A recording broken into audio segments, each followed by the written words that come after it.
The lie broken but famous, moving forward, never back. Not artist, not a fucking artist, the ghost that you started.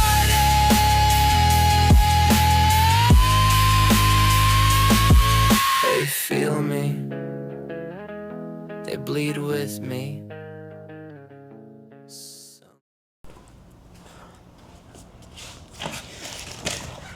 All right, here we go with episode 2, Friday Racing, with the man, the myth of Kingman. I don't have a Friday. list. Yeah, I have a list right now. Like we said, we're going to get into this into more detail. Get Corey, get Troy. We talked about me and Cole spending some extra money to get a legitimate setup to where we're doing 4 mics, 4 cameras, splitting YouTube pages. Doing some stuff with Kingman, people, business owners that we know here, like Kenny DeVault. Yeah, Tim entrepreneurs, off-road section where we do off-road racers or other builders in the industry, multiple people. I think that would be cool. Try to get some other builders, try to get some drivers that you like. Who's your top favorite? Currently, let's say current. Current driver still?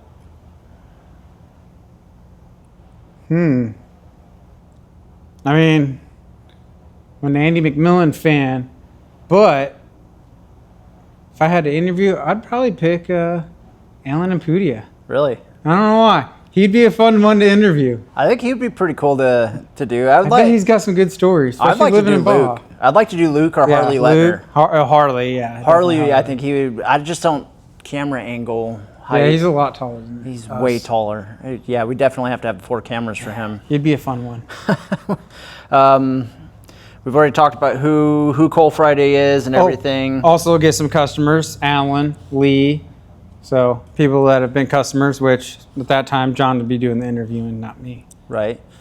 I would actually like to do maybe even Josh Woods because he is a business owner and a customer. Oh, we can knock out 2 in 1, then we can post on both pages. Woohoo! Yeah.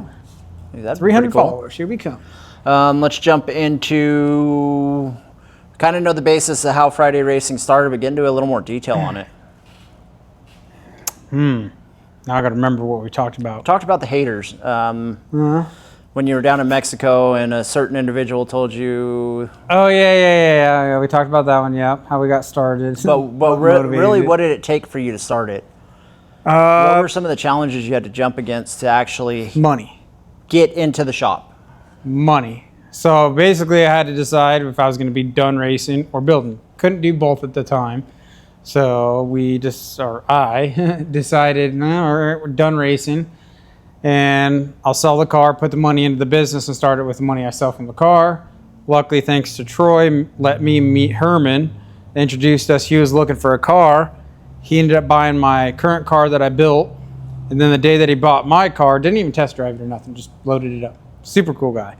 But he loaded it up and then immediately said, go ahead and start building me a new car. Wanted another brand new one. So between selling my car and then that opportunity happened, that's really what got started. Well, the first real start. Otherwise, Corey and I definitely struggled before where, we didn't have much to work on or enough resources. So I did a lot of odd and end jobs, like little tube work here, doing some other stuff, but that was the first legitimate start. Okay. What's been probably the hardest part of having the business? Customers. There's more difficult ones to deal with than there is the good ones, but the few good ones that you get make it all better. Not so much as they don't want to pay and stuff. I mean, we did have a few people on that one, but it was more so of they think they know how to build stuff or used to build stuff in their garage 20 years ago but don't have a welder anymore, want to tell us how to build things. So it's hard to explain things to them, the reason we do certain things. But that's probably the hardest, and then just making sure the guys get paid every week. What would you say you've jumped into making a lot of progress with the shop as far as you're upgrading your welders? You've upgraded how you're cutting now. You have a laser cutter. You now have a CNC press brake. You're going in the right direction as far as going forward to be able to accomplish more. What is your next goal? Pretty much, I want to just do full-time kind of closed shop to walk-in stuff, but full-time luxury pre-runner. Whether, you know, I'd like to have like 4 or 5, and I think once we get this F100 done, we get to the expo, you guys get to see a finished product, you'll probably be more willing to come to some small place like us in the middle of nowhere. So that's kind of the next goal, for at least moving the business, get into some production parts when we can. Once we get caught up on this truck, if the pre-runner market's not taking up all of my time and we got a bunch, then I won't. But if it is slow, then we'll get into production parts like laser cutting, press brake. And I already do it now, but on a smaller scale. I will do more if we can get more business and hire another guy just to run those machines, because right now it's just me and bouncing back and forth hard. Well, that's why you got the one wheel, right? I do one wheel. Yeah, that thing. You should We'll see me carry a insert 4x8 That's sheet. pretty cool. I do ride the crap out of that thing. It's the uni-wheel too, so it's even harder. What did the shop look like in the beginning? Where we're sitting right now wasn't there before. This was just a storage area that was stacked full of 55-gallon barrels of old construction parts. It was just that side only, which I used to paint cars out of this building, so at one point in time it was cleaned up. I was painting cars, and then it ended up turning into like my garage for racing, but it was just a 2-bay shop, pretty small, no office. You know, I just had a fold-out chair basically, or fold-out table up against the wall. Didn't have any of that stuff. God, flies. But started with me, and actually really it started probably with me and Kanan Landers. He was my first real employee. And then Kanan worked here for a while. He was getting really good at welding, got a Super Killer Jobs and moved to Phoenix. I can't blame him there. So he's doing a lot of cool hot rod stuff now and Harley things. And then Corey left his last job and came here. So, but he called me beforehand. He's asking if he saw that where I was getting serious with it. So then he jumped on board because he knew. And he's been here for the last 4 or 5 years. Which is, he's a phenomenal fabricator, Yeah. phenomenal prep. Please don't ever leave me. I need you. Like Troy, I need both of you. I can't do without either one. He's both of them are very good at what they're doing. And speaking of Troy, I am a big one on supporting not only other businesses in the industry, but friend shops too.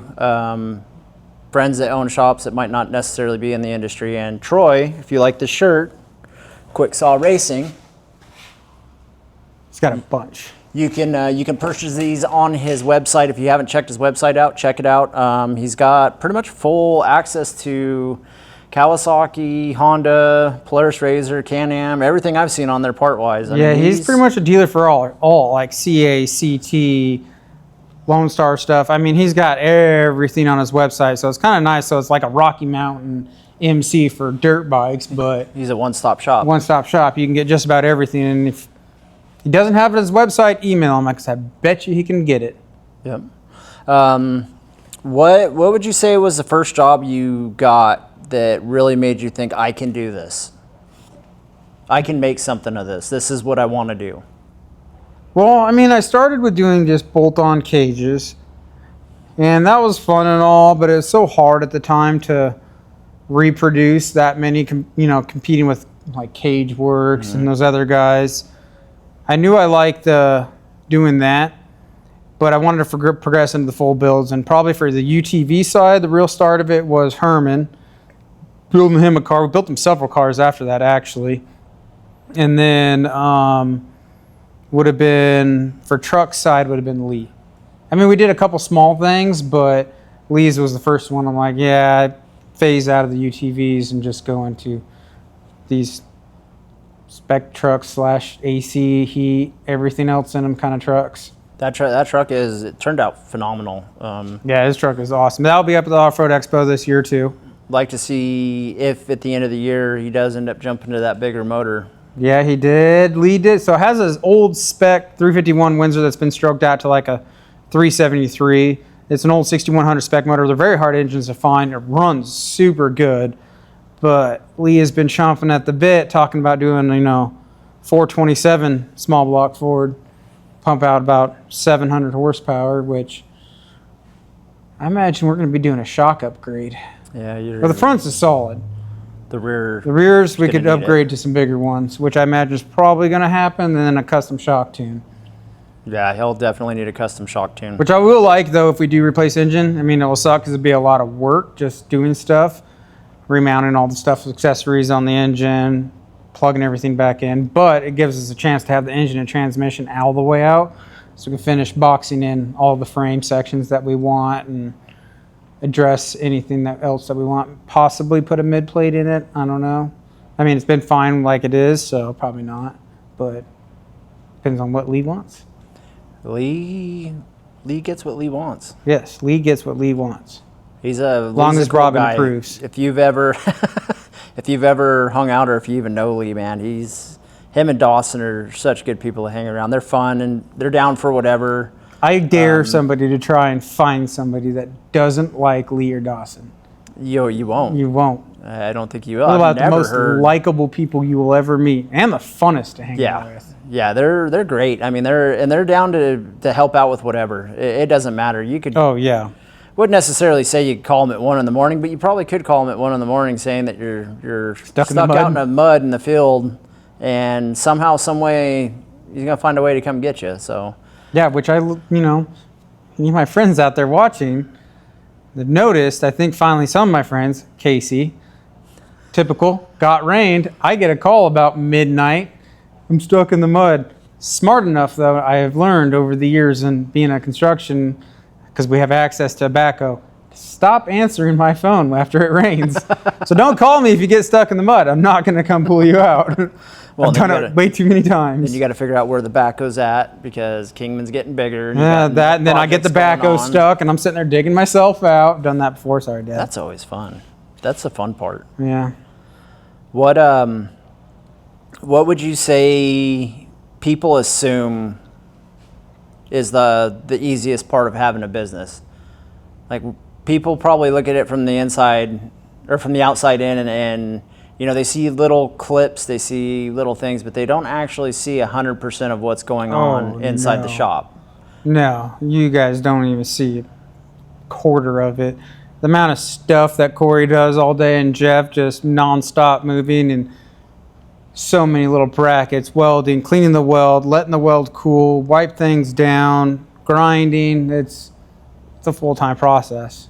Probably just the prep. Prep is probably the biggest thing that people don't get to see. Holy cow. Like when Corey's cutting that cab up, he's got to be down to 10, 15 thin wheels, grinding pads, just stuff, because there's just so much stuff layered on. So there's like 10 hours of that and just, one day of him grinding on stuff.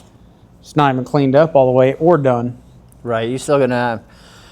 Now comes the fun part of trying to fit it and see. Okay, we need to take this a little bit more. We we'll need to do probably this a be little really bit more. close to start setting the cab on and off and trimming everything that we can trim without taking too much, because it's a lot easier to take away the metal than it is to add the metal back. Right. And it's got to be a fully sealed cab, so we got to be pretty tight and close with everything. If you could give advice to anybody, I know you've talked to Morgan a lot and you've talked to RJ, and I thought one of the things that Morgan put out there was pretty simple and clear as far as what advice do you have for anybody opening a shop. And the biggest one he said is take some business classes. I think that's huge in any aspect of business that you want to do, because there's a lot that you don't quite understand or see.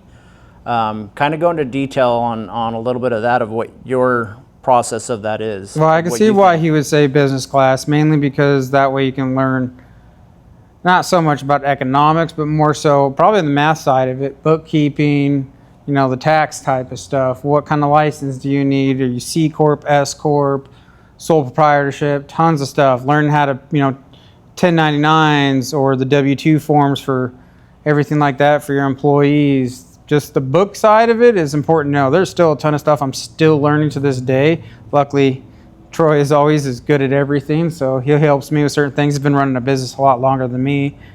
And then as for the part of other, not aside from bookkeeping side of trying to operate a business, is Probably the hardest thing is going to be dealing with customers. You're going to get a lot of those people that think welding and stuff like that is a $10 job for this or that. So don't let customers push you around and tell you what to pay and how to build it. If you got good quality stuff and you're doing things right, stick to your guns on it and don't sell yourself short to where you're just losing money, because that doesn't work.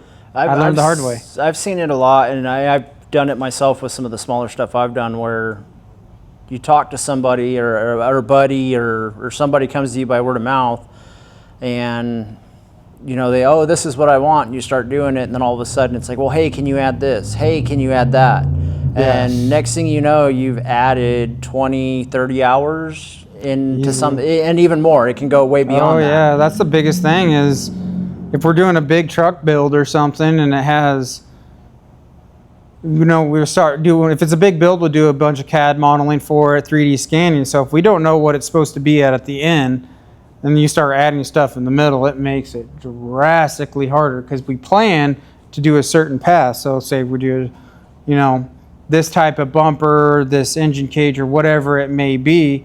Say you swap out and you want a blower on the car or some different accessory after we just modeled everything around it and it's all welded in, it can be extremely cost effective and not very good.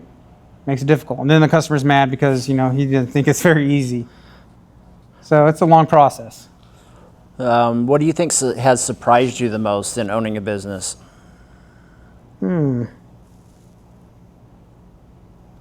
Probably how long it really takes to make money. Everybody always says 4 to 5 years is the struggle phase. They're probably right. 4 to 5 years. We're finally on the uphill slope now and doing pretty good. So happy with that, but time. Don't get discouraged and just quit. You got to put in the work, and a lot of it, especially if you're the owner. I'm sure there's a lot of times where things got tight and you start worrying. You really start in the back of your mind. You start losing the sleep. You start. Oh, yeah. There's been tons of times where I've had to sell things just to be able to make payroll, my own assets, just to make payroll until, because back then when I first started, which I have learned now, which was a horrible idea, was I wouldn't charge the customer until the product was completed. Whether it was a full car build, they would pay for some of the parts, but as in labor stuff, I always waited till the end, and that was very poor decision, because you could go weeks or months without getting a paycheck. Now, however, our structure is we bill every week or every other week, are the two options. That way we don't get too far ahead of the customer, and he can see small increments on his end instead of just one big lump sum. So it can make it easier. What would you say would probably be the easiest part so far in having the business? I think I'm still trying to find the easy part. I don't know about the easy part. I don't know. When I can just wish it and it appears and it's already done, that'd be fantastic. I'll kind of break into that one on something I've seen between you and Lee, that not a lot of people can understand. The first time they went out and tested that truck out by I-40, and Lee went out there. There were actually a bunch of us went out there, and Lee went and ripped that thing without hesitation through those little bumps that were through there and got that thing up to speed. And then Dawson. And then Dawson did it. Oof. And you could see the excitement not only in your eyes, but you could see it in Dawson and Lee's eyes as well, as, okay, we've spent, how long and how much we've spent on this project. It's here. We're out here running it, and it's what was to be expected. It was flawless, like not an issue. It handled great out of the box. We took a ton of people for rides, which I thought was really cool, because you don't. Lee even let other people drive it. I drove it. Corey drove it. Everybody got to drive it, and which, if that was my truck, I'd have been having a heart attack. Oh, I would have too.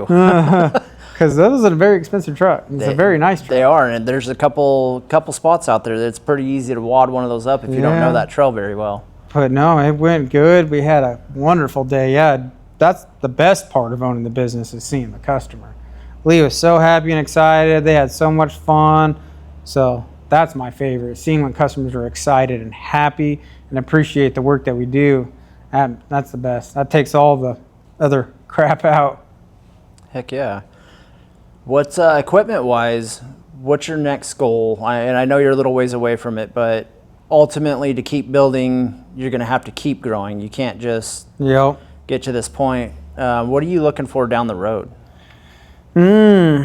Like, what's your next goal in equipment that is like, okay, this is the next step. This is what I got to do to be more productive. That's a hard one to say. So, I mean, we invested into the 5 foot by 10 foot 6 kW laser with a tube cutting attachment on the end, and then a 9-axis CNC stealth machine press brake. Both are stealth machines. That was a big purchase. That one's a very big purchase. So we'll have to get those paid down a ways, but I don't know. The thing I've done for a lot of people, probably the most of, is, you know, because we have the old Bentec Dragon back there that we used to do. So I've plasma cut and bent tubes for a lot of people, which has been awesome. I can't do bent tubes on the laser yet. I haven't quite figured out how to get the two to integrate with for, you know, putting a bend line on it. So aside from maybe if we get more trucks in, another person to come in, equipment wise, it'd probably be a CNC tube bender. I know I talked with Stealth Machine Ryan over there. They're in the works of doing like an 11-axis CNC tube bender.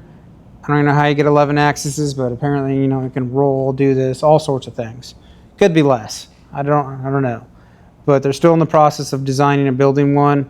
I've been real happy with their products before and the customer service. So depending on the timing, I'd probably look into getting one of those. Because I love the old JD, you know, squared bender has been great.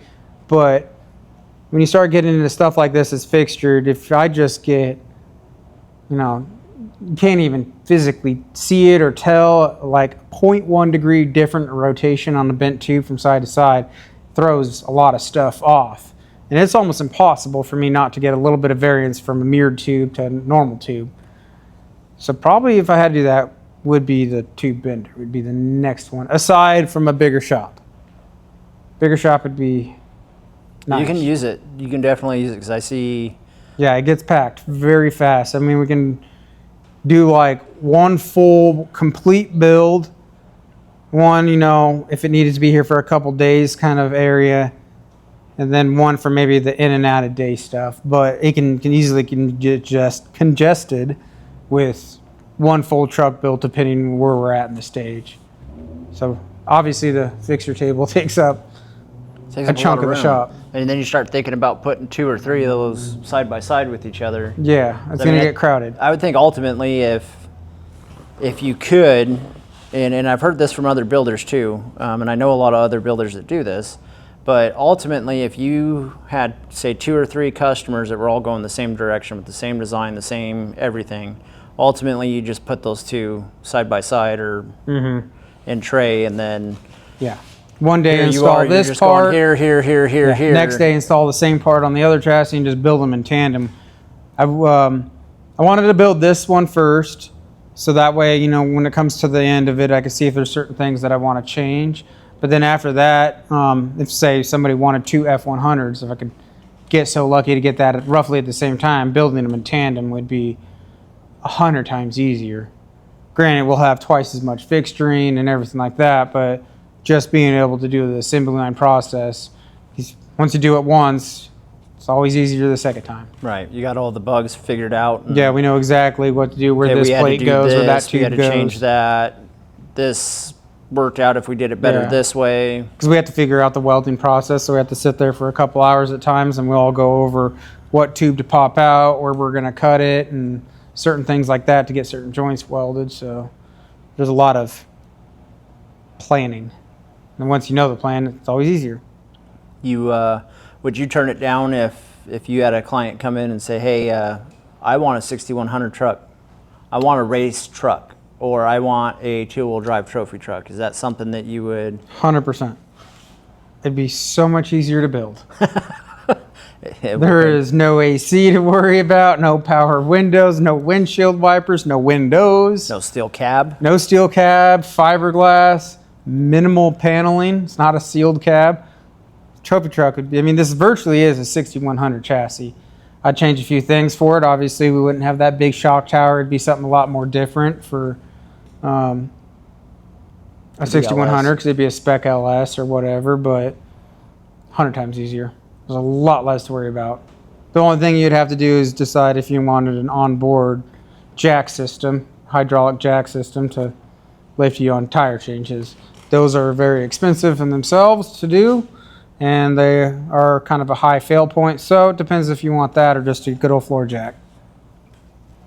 Is there anything else you want to add? Anything from the business aspect that you could give anybody else that was like one thing I've kind of looked at, and it's really annoying for me with my other job with the county of trying to find younger kids. It's hard to find good help nowadays.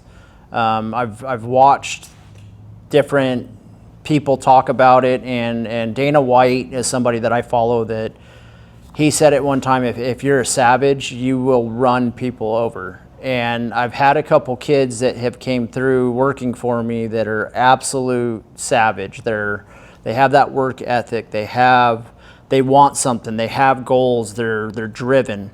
And then 95% is the total opposite. They expect things. Yeah. They don't want to, if it's outside of what they got hired for, so, hire somebody to sweep the floors, but you tell them to pick the weeds out on the outside. No, it's not my job title. You get the lazy ones now. They all want $30-something an hour for a $16 an hour job. I think if I want to go pick weeds in front of your shop, I expect $30 an hour, and it ain't like that. And I got very fortunate with Corey and Jeff.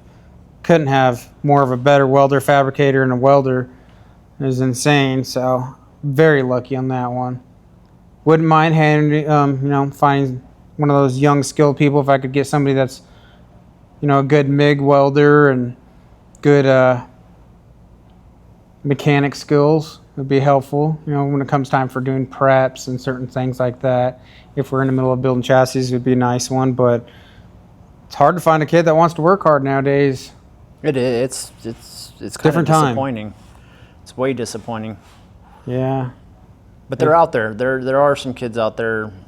Yeah, it's hard to find the ones that know that they have to eat some shit for a few years before they get to move up in the ranks. You don't get to just start out at the top. Right. Well, is there anything else you want to add? Did we mention Gabrielle? We did not last episode. Not about what she... I forgot, back on the racing side, my fiance used to be my co-driver for all of my races. I forgot to mention that one. I think there's only when I was racing, there was only one other person, which was Colt Brinkeroff and his wife were the only couple racers at the time for Best in the Desert and stuff. So she was my co-driver. She did good. I feel bad for her because there was a lot of times I was not very nice inside that car. And there's a few times that she wasn't so nice to me. Well, that's fair enough. No, she was a good co-driver. She misses it, I think, at times. Certain times. The good races were good. The bad races were bad. But that was the only thing I think I did not mention last go-around. I know I talked to Troy. He said he's down to come on. Maybe Jason Hurd said he might be able to come on. That'd be he'd be really cool. Obviously, I want to get Rob. Yes. Even if it's one of those that we have to go to him kind of thing. Rob is definitely one. His shop is awesome. He's been doing a lot of videos, so keep watching those. I think what we were kind of throwing Corey back was going to be the next one. Corey's going to be the next one. Corey's the next victim. That one will be interesting. Corey runs as soon as he sees a camera, so he does not like the camera. We're gonna figure him out. We might have to give him a couple Coors Lights before he sits down to he might need some Coors lattes before he comes. Kind of like Mitch. Got to get him a little feeling good before they can come talk to the camera. Mitch is another one I definitely want to. Oh, Mitch, 100%. Him. That guy's insane. That guy's knowledge is awesome. One of the best beam builders out there. I mean, even Morgan Clark has used his stuff, and hubs. Third members. Just seems like he comes out. carrier bearings, those. God, he does everything. He's kind of a jack of all trades on what I'm going to design next. He's really big with the Terra Crew stuff and just the off-road in general. I mean, I seen like his beam kit, his actual, not his fabricated one, but his billet aluminum beam kit. Holy shit, beautiful. That is nice. Yes. That'd be great because, he's one of those people I can say, like, Alan one day wants to decide, or maybe before the truck gets done, if he wanted a set of billet aluminum beam or trailing arms, I can send my drawing over to Mitch and he can whip me out a set of Friday Racing / Mitch made, or give him my dimensions and it could just be a straight Mitch made beam if I wanted to run his style. So I think that would be pretty cool. I love billet. Who doesn't? It's expensive. It's expensive, but billet it's shiny. Is shiny and expensive, but the way I look at it is it's only shiny for the first minute. True. But, polish, it comes back. Yeah. But it's a lot nicer and it's a lot more precise. It is. And if you actually have a background of knowing what it takes to build some of that stuff. Yeah. That's one thing I'm probably not ever going to get into is 3 and 5 axis CNCs. I'd probably do a CNC lathe, maybe just for making the ease of making 900 million aluminum spacers. It'd be nice to just sit there and but tube bender, bigger, better. Maybe a plate sander. That would be cool. Those are expensive though. Everything's expensive when it comes to fabrication. Maybe. And then to power what you're wanting, that's expensive as well. Yeah. If we ever did move into that big shop, there's no AC over there. I mean, there's not much in here, but at least it's not 120. Right. So, you'll definitely have to do some big ass fans over there. Yeah. All of them. I hate using swamp coolers because then I have to coat everything. That should be your next plug is big ass fans. Have you ever seen those things? Yeah, they're giant, but then they rust everything. It's raw. Oh, well. Jeff and Corey give me mad and make them scrubbing all the surface rust off. That's where you can teach the young kid some hard work ethic. Here's a piece of steel wool. Have fun. Have fun. See how long they last. I'll give it a week. Yeah, so I don't know. That's kind of where we started off with Rubio when he was racing. We'd go over there and it was Scotch Brighton and pulling parts apart. The dirty nitty gritty. Cleaning and inspecting and cleaning and inspecting and a lot of WD-40 and Scotch Brite. Yeah. I actually think parts look cooler after they've been sandblasted and they actually get the old WD-40 and Scotch Brite. Can almost make it look like a stainless. Yeah, if they have a real good fine walnut shell type thing. I just like the good old raw sanded tube ends Until it gets rusty. Until it gets rusty. And clear powder coat does not last forever. No, it doesn't. Then it usually Second you get a turns out chip yellow. under it and then moisture in it, and you see a lot of it that clear powder coat with arms. I've seen a couple big. Great if it's a pavement princess or a show car. Well, the big UTV companies that have done that with the clear coat and. But if you're a racer, yellow. they ain't gonna live long. No, hell no, it won't. But well, I think that's it for this episode. Yep. And we'll you get Corey on episode 3. Next one. Enjoy the awkward. Then possibly Jeff, or maybe we'll get in Troy or somebody. We don't know who's going to be number 3 yet. Jeff might be one that we save for later down the road just because Jeff's special. Jeff is very special. Very, very special. He's like my little brother now. I love to rage bait him. But we just got to... He's the guy that comes up with some pretty funny stuff or just says something off the wall that he catches you off guard and you're just kind of like, oh, what the hell? I apologize now for whatever he says. It'll be funny. You'll get a kick there might out be of some it. bleeping. Nah, we keep it raw. Oh. Demonetized, so 300 followers. Here we come. All right. We'll see you guys later. Adios. Kicking me again. Man. My back's sweaty. Oh, mine.